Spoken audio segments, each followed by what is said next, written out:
Salut! Dans cette vidéo, on va parler de l'enzyme aspartate transcarbamylase qu'on abrège ATCase.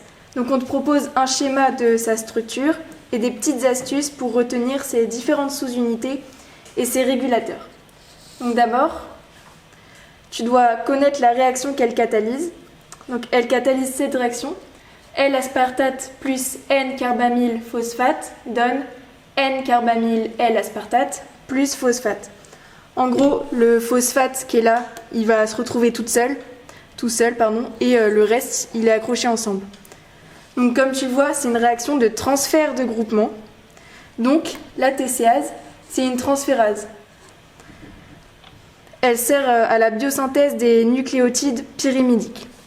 Et là, je t'ai refait sa structure, que tu peux refaire aussi pour y voir plus clair si tu veux. Donc, elle est formée de 12 chaînes polypeptidiques, dont 6 sous-unités catalytiques, qui sont dessinées en bleu, et qui forment 2 trimères catalytiques.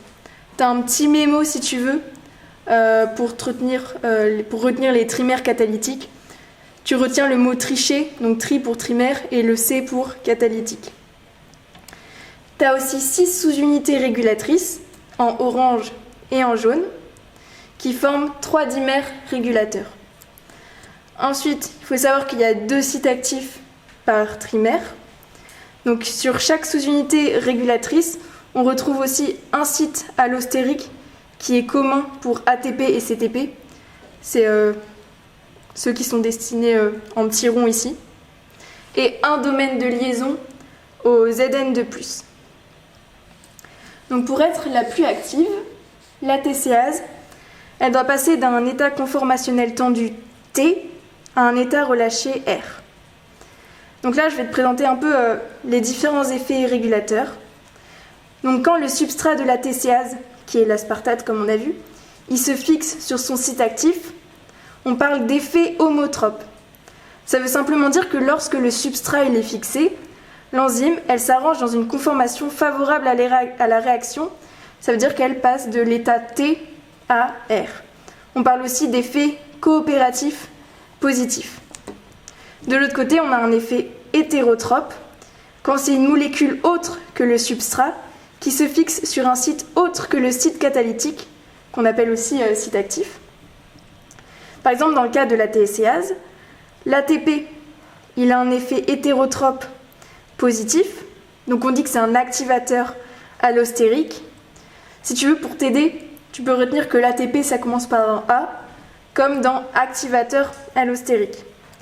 Et le CTP, ça a un effet hétérotrope négatif, donc on dit que c'est un inhibiteur allostérique.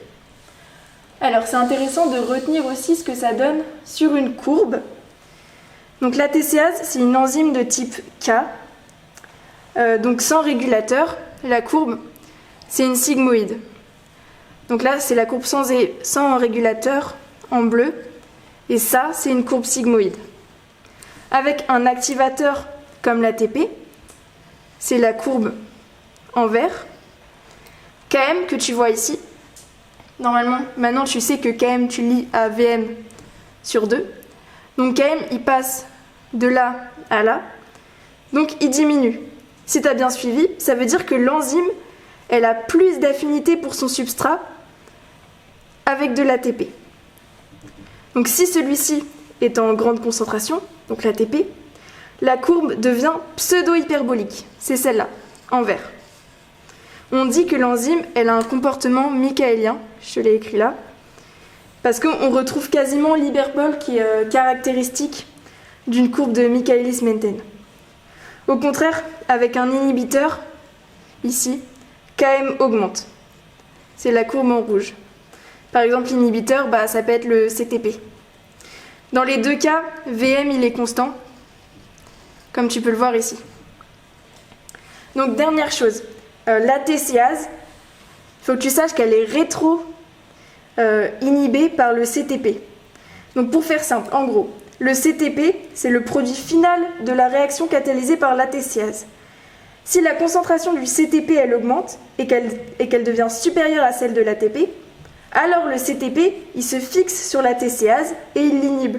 Du coup, la vitesse de formation du CTP, elle diminue. Voilà, donc tu peux aller revoir ça dans tes cours si tu trouves ça un peu compliqué. Et pour cette vidéo, c'est fini. Donc j'espère que tu l'as bien aimé et que c'est un peu plus clair pour toi maintenant, notamment pour sa structure.